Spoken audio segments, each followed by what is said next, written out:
You're listening to the Seahawks Insiders. Geno looks, going to lay it up over the top. Got a man out there. It is locking. He has got it. Touchdown, Seahawks. Getting you ready for Seahawks football every Sunday. Hurts drops back, has time, loads up, throws. A.J. Brown, the defense. It's intercepted. Does he keep his feet in? He does. Seahawks ball. Presented by Delta, the official airline of the Seahawks. Now, here's your host, Jen Mueller. Your Seattle Seahawks are 3-0. They are one of 5 teams in the NFL who can say that. They have taken care of business each and every week.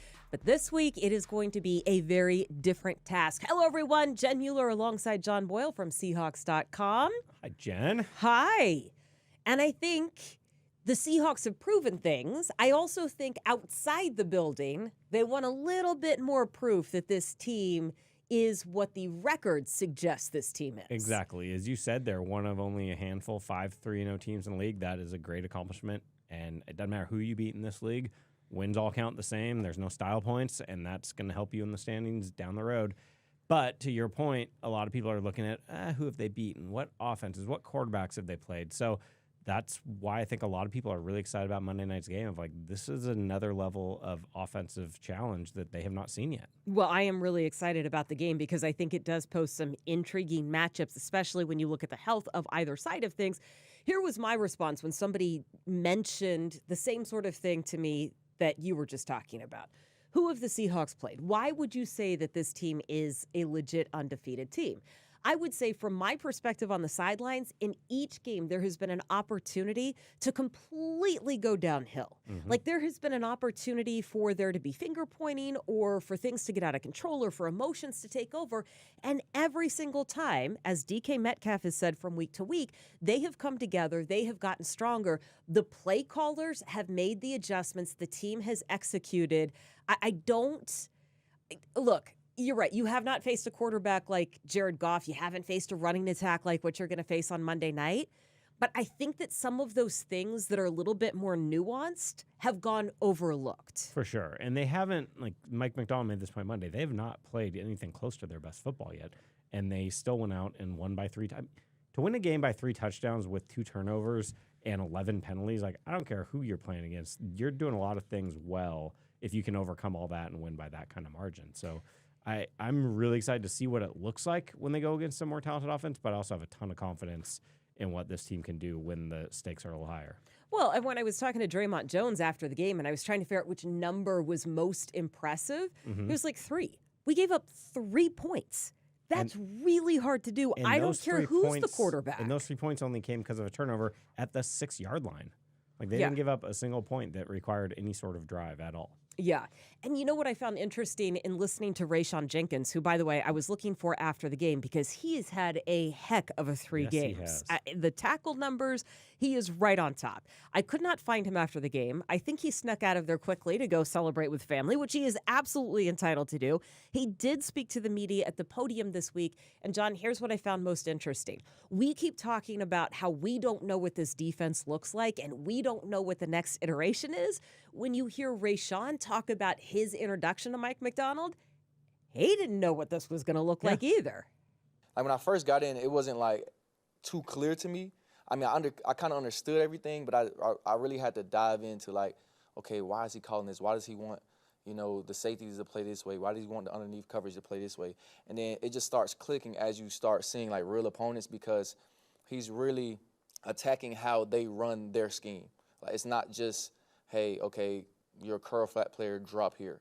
No, it's, hey, if you're a curl flat player, attach to here, and then, you have a progression. I'll just say that. And, I mean, it's been really helpful. And, I mean, it shows not only, at, my position, but everybody else's on the defense. The why really matters to players. Like, you can just say, hey, here's how we do things. But if they're not fully understanding why do you want me to do this, especially if it's something new to them, it might be hard to get the buy-in. And one of the things we've heard, going back to training camp about Mike Macdonald, the thing you always hear is just how smart he is, what a genius he is. But the other part of that maybe isn't as hit upon, but is equally important, is he teaches it well so it's digestible. Because, like, you can be the biggest genius in the world, but if people aren't getting what you're teaching, it doesn't matter. and he makes it digestible for them, and he makes them understand, okay, here's why we're doing this. If X, Y, and Z, then we're going to do this way. And now that players get to see it in action, see it actually work in games, that's just going to send the confidence through the roof. Yeah, just note to all leaders, buy-in requires the why, and it also requires clear communication. And that is what you were seeing across the board with Mike Macdonald. And I would say with this staff, because we have gone back to just the teaching aspect of everything and the discipline that it takes to do this. Again, when people ask what's the difference between the last few years and this year, I say that you've got an entire group that is used to coaching and they want to coach up their techniques, their schemes, and hit the fundamentals. I think I was a little bit, I don't know, surprised, but intrigued at how Mike Macdonald was talking about the emphasis on fundamentals. You know, we talked about it as a team this morning about emphasis of the week, and we didn't ask everybody, but the consistent feedback is our consistent focus on the fundamentals and our execution on the details. Now that goes across all three phases. I think it's a mentality that you have to have throughout the week. Put the work in, execute those things. It's how we prepare as coaches and the situations that we put our players in. So we can, if we anticipate those situations correctly, we can give the guys the correct looks. So now you might have some redundancy in when the game hits. So we take a lot of pride in trying to create those situations for our guys, and then it's our guys' responsibility. You know, we go out to the practice field, just finishing walkthrough, having the mentality, okay, I'm recognizing the situation, now I can apply my rule, now I can play faster. I really like that notion of, like, if we provide the guys the right looks, because, like, that's really where the coaching, we hear people talk about, you know, the coaching versus the execution, and that's where it's really married together of, if we get you fundamentally right, as you said, and they get an extra day to do that, by the way, this week with the Monday game, they're getting an extra day in, but we get the fundamental side right, and then we teach you, okay, here's what it might look like, and here's how we're going to respond. Then players can go out, and ultimately on Sunday, it's up to the players to execute it, but this is the time of week where the coaches can really get these players ready for it. And they will need to be really good at recognizing what Detroit is doing, because one of the things that Mike Macdonald said was they do a great job of disguising the offense. And I don't think it's any secret that they want to run the ball. I also know it's no secret that those two guys that they have, that 1-2 punch, David Montgomery and Jahmyr Gibbs, like there's nobody else in the league that compares to that, which is evidenced by some of the crazy numbers. Like high level, they are a top 5 offense. They are top 5 when it comes to total offense. They are top 5 when it comes to rushing offense. They also allow among the fewest sacks. They are up there when it comes to third down percentage and first downs gained. Yeah, I mean, they do darn near everything well. They do. And both of those guys, Gibbs and Montgomery, have gone over 70 yards from scrimmage in each of the first 3 games. Pretty good. That's pretty good. You want to know what else is crazy? Like, I do. That all feeds into, like, it's not just about stopping the run game. Oh, yeah. Right? Because the minute that run game starts to get going, now you have some playmakers, and they've got 4 guys, John, that have gone over 200 yards from scrimmage this year. You've got 2 wide receivers, 2 running backs. They're the only team in the league who's got a group of skill players that is putting up those kind of numbers. Yeah, and they'll get you with play action when they get that running game going. They're really deadly with play action. Their receivers can stretch the field. They've got a really good tight end. He's banged up, so we'll have to wait and see if he plays. But, yeah, I mean, this offense full of weapons, a veteran quarterback who knows how to execute it, and a really good scheme that, you know, Ben Johnson was kind of the offensive version of Mike Macdonald last year, the hot candidate. He ended up sticking around there, but, you know, head coaching candidate because of what he's doing with that offense. So there is a lot to really like about that offense if you're a Lions fan, and a lot to be concerned about if you're playing against them. Well, and Mike Macdonald has faced them recently. The Seahawks have also success. faced the Lions. Both teams have had success. Not that necessarily matters going into Sunday. Here's what does matter as Mike Macdonald kind of reviews what he expects to see from that offense on Monday. Goff's playing fast, making fast decisions, getting the ball out of his hands to his playmakers. Both runners are really, really dangerous in their own way. Offensive line is probably one of the best in the league, if not the best. So got to work it out for us, but you know, we get an extra day to get ready to go. Defensively, very aggressive. Seems like they made a little bit more of a shift from last year. I'd say there's a tough simplicity with compliments on how they operate defensively, and obviously Aiden is a really good player that we're gonna have to account for. I like tough simplicity. I like that what was the phrase, one Mike too. used earlier? Something elegant. Elegant simplicity, Yeah. yes. So and I now we think- have tough simplicity. Yeah, and that's I think, and that goes back to the point he made. We just talked about all the weapons, but he said that might be the best offensive line in football, and that's where the toughness starts there. And yeah, there's a lot to like about that offense. Now, they are dealing with some injuries. In fact, they have already ruled out veteran center Frank Ragnow. He is not going to be playing on Monday. That's a big loss because you start thinking about how much football he's seen. I can only imagine how much of a help he would be to Jared Goff in diagnosing what the Seahawks are doing. So he is out of the mix. Seahawks have some question marks, too, across defensive line. There's some good question marks, like is Uchenna Nwosu ready to go? Suit up for practice. There's also some question marks around injuries that we saw on Sunday to Leonard Williams and to Byron Murphy. Before we even try to guess, in fact, I'm not even going to make you guess, what gives you confidence that there is depth and experience that can fill in for two huge playmakers? I don't need a one-for-one. I just need the collective group to be able to step up. I mean, for starters, we saw him do it for 3/4 of a game last week when you didn't have the option of like a guy like Miles Adams, who's been a really good player, but just gets caught up in the numbers game, and he's inactive last week. If those guys aren't able to go, we're talking about Leonard Williams, Byron Murphy, then you have Miles Adams active. You got some guys you can look at on the practice squad. They just brought back Matt Gotel, who had a really nice camp before he hurt his ankle. But yeah, just overall depth and positional flexibility. These guys, it's not necessarily a one-for-one of, oh, you lose Leonard Williams, you need that exact player. Like a guy like Draymond Jones has been playing a lot on the edge, but if Uchenna Nwosu is back, we don't know that yet, but he did suit up for practice yesterday. If he's back, a guy like Draymond Jones can slide inside and maybe take up some of those interior snaps. So they're pretty deep up front. They like that about them. But sure, if you're missing those two guys, those are hard guys to replace. You'll miss them. You know what I do like, though? And part of this is you still have to be able to stop the run. And you got to be able to stop the run in the first and the second quarter, right? If they end up getting some yards at the end of the game, I'm fine with that. You cannot let the offense get rolling. Yeah, and setting that tone. And Mike Macdonald said, look, when he was with Baltimore last year, they got some critical third down stops that really changed the course of the game in the first half. I would also say this. The Lions like to throw the ball a little bit more than we've seen two of the three opponents. And last week, the ball just wasn't going downfield very much because of any number of different factors. If you put the ball in the air, I really like the chance for playmakers to make plays in the back end of this defense. Oh, for sure. And they haven't gotten a lot of those chances because, I mean, Denver threw it a lot, but it was a lot of short check down stuff. So most of the plays the corners were making were just sure tackles near the line of scrimmage. New England basically just wanted to run the ball or check it down to a tight end. And then last week, Miami they didn't function very well on offense, and they couldn't get the passing game going. And a big part of that, I asked Mike Macdonald about this yesterday with Reek Woolen because I feel like we're kind of overlooking a quiet, phenomenal season Reek Woolen's having so far. I forget who. I wish I could give them credit, but somebody did a cut up of like all of Reek Woolen's snaps, put it on Twitter against Jalen Waddle and Tyreek Hill, and like he's just all over everything, and he's just playing so well. But the ball, we're not seeing it in the stat sheet. You don't notice it when you're watching on TV because the ball's not coming his way. But those guys have been shutting things down. But weren't you talking to Rayshawn Jenkins about this week and asking, like, how do you know if Reek's having a good year? And he said, well, essentially, every time you look up, he's right there. Yeah. Like, his guy isn't going anywhere without him. Yeah.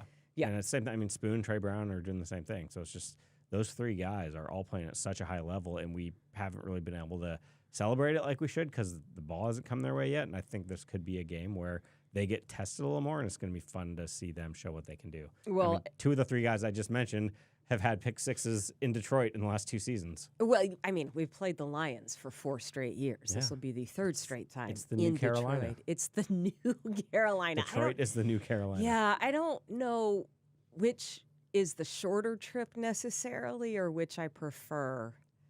Those fans in Detroit are legit. Yeah, that game last year, their home opener, that was coming. They That went and was beat the pretty Chiefs awesome. on the road, and then they're home for the opener. They were loud. That was pretty awesome. It's a long walk from the locker room to the field, though. So that, I mean, you get a lot of steps Jen, in. That's so hard. You get a lot of steps in before you even start the day. I tell you what, before I go down that little side road that nobody needs to be taken down today, how about if we pause for a word from our presenting sponsor? Statistically, the world is losing color. Just consider all-white kitchens, beige baby nurseries, a sea of gray cars. But in the hundreds of destinations Delta flies to, you can rediscover color in the bright blue waters of Hawaii. the emerald green hills of Scotland, the berry pink cherry blossoms of Tokyo, and so much more. Sometimes opening your world is all it takes to open your mind, which is why when you fly Delta, your potential takes off when you do. Delta, official airline of the Seattle Seahawks. There are some really interesting numbers, and give credit to the Detroit Lions, their PR staff, putting these all in the game notes, because I don't know that I would have ever thought about this. I don't know that I even believe these numbers. However, They're just making stuff up on their offensive side of things, I'm just going to take them at their word. On their offensive side of things, did you realize that the Lions are one of 4 teams to not register a dropped pass this season? Wow, I did not know that. Well, there you go. Did you realize that Detroit has gone 22 straight games without giving up 70 rushing yards to a running back? 22 straight games. That is an amazing stat, and I did realize that, but only because you told me right before we went on air. But yeah, that's... Well, you could have pretended to be far more amazed when I just sometimes we like said to that. let people know how the sausage is made and give up the secrets. Really? That's the secret that we were keeping I from don't people? know. Isn't that a phrase? Okay. Well, it is a phrase. I don't know that was the making of the sausage. We'll come up with much better. Sorry.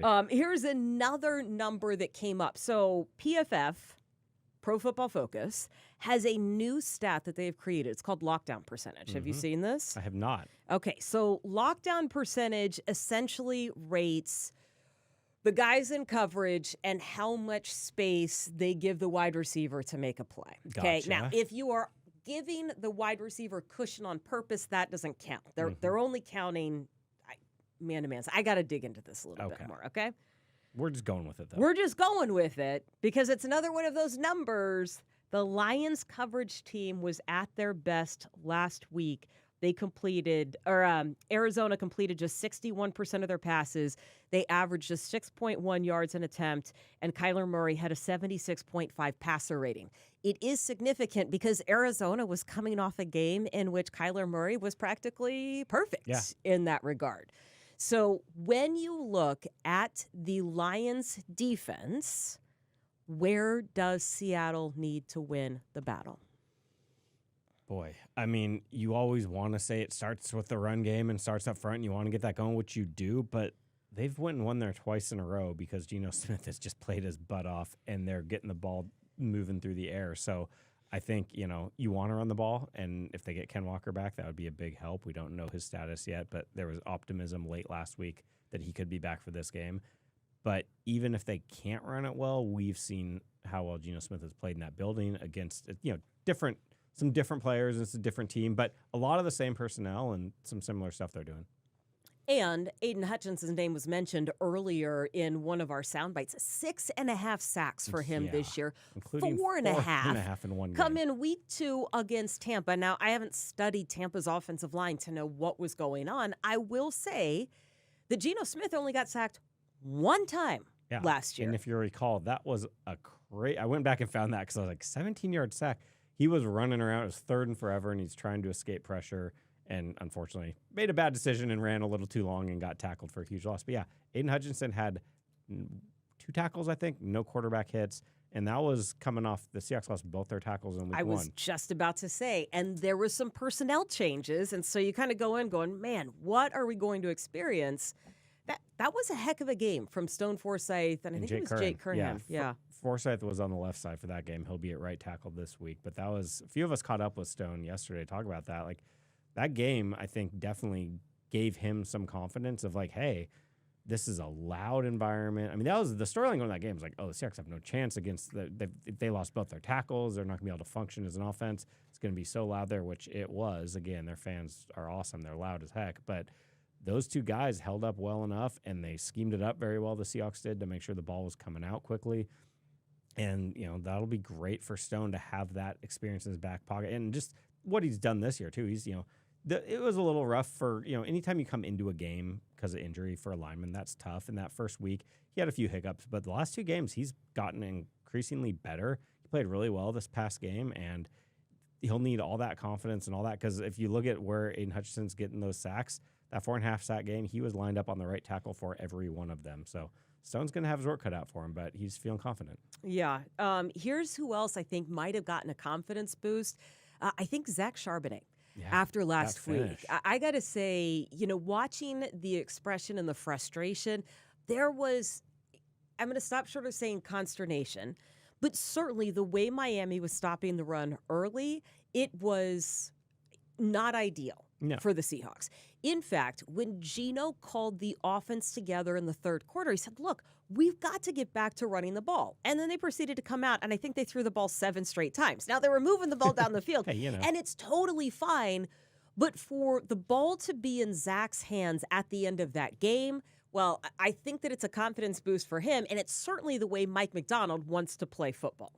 We're focusing on finishing games and closing them out, and Zach does a great job of doing that based off his physicality. I think it speaks to the shape that he's in and his mental toughness that he has as well. So he should be an asset for us later in games. The term we heard a couple players use after the game, they said the run game is they got this from Mike. It's a softening process of like you might not come out of the gate running the ball well, but if you keep hitting teams, especially with a physical back like Charbonnet, you wear them down a little bit. And that last drive, they went 98 yards, and first play of the drive, he only gets 3 yards, but 3 yards from your 2-yard line is an important run. Next carry on that drive, he converts 3rd and 1, and then he finished the drive 13-yard run, 11-yard run, 10-yard touchdown. And, like, boom, all of a sudden, statistically, he's having a great game, and more importantly, he put that game away for the Seahawks. So it's really good for him to be able to show and for the offense to know, like, yeah, we want Ken Walker back. We'd love to have him out there this week, but if he can't go, you got a really good back in Zach Charbonnet as well. And because of the way he finished, you saw Kenny McIntosh on the field for a few snaps. And I think his final numbers were like 11 yards. Mm-hmm. But again, for him, a guy that you've been waiting to see, and to watch him run over the defender. Yeah, he took 2 guys out on that carry. He did, and he was so excited, and obviously so. But even this week, and just talking to him, and he made a couple of highlight reels, he's gotten a whole bunch of text, and he always knew that he could play. But you start having those moments, even if that is a short run, and now you start to build that depth and just kind of some of that experience and that feeling that you were going to need, because that is a brutal position to try to stay healthy out all year long. Yeah, we've seen it over the years. It's why, Seahawks have drafted a lot of running backs, and they've gone through a lot of them with injuries. I think fans can get spoiled when you have Marshawn Lynch for almost a decade just being – he had that 4 or 5 year run where he's just healthy every game, giving you 1,200-plus yards. That's not normal in the NFL. Running backs, unfortunately, get hurt. So to be deep there and have Kenny McIntosh start to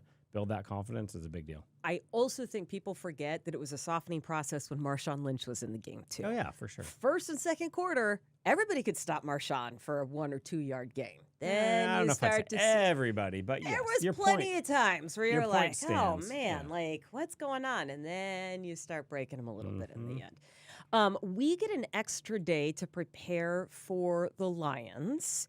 If you are a fantasy player, though, I don't know if that extra day helps. Certainly helps you know where you stand going into Monday night's game. But look, if you need some help setting your lineups and kind of breaking things down, well, our fantasy insider, Scott Engel, has you covered. Thanks, Jen and John. Week 4 in fantasy football. We could get some big numbers from the Seahawks on Monday night against the Detroit Lions. Geno Smith, the top 12 fantasy quarterback this week. The last 2 times he has faced Detroit, 320-plus passing yards and 2 touchdowns in each game. By Fantasy Association, Jackson Smith-Njigba could have a big game against the Lions as the Seahawks roll up a lot of passing yards. In other games, I like Brian Robinson Jr. with a heavy workload in a high-scoring game against the Cardinals to get in the end zone, and also to get in the end zone in Week 4. Zach Moss of the Cincinnati Bengals as his Bengals try to earn their first win of the season. In the same game, Carolina going against Cincinnati with Andy Dalton at quarterback against his former team. He's going to pepper Deontay Johnson again with a lot of targets.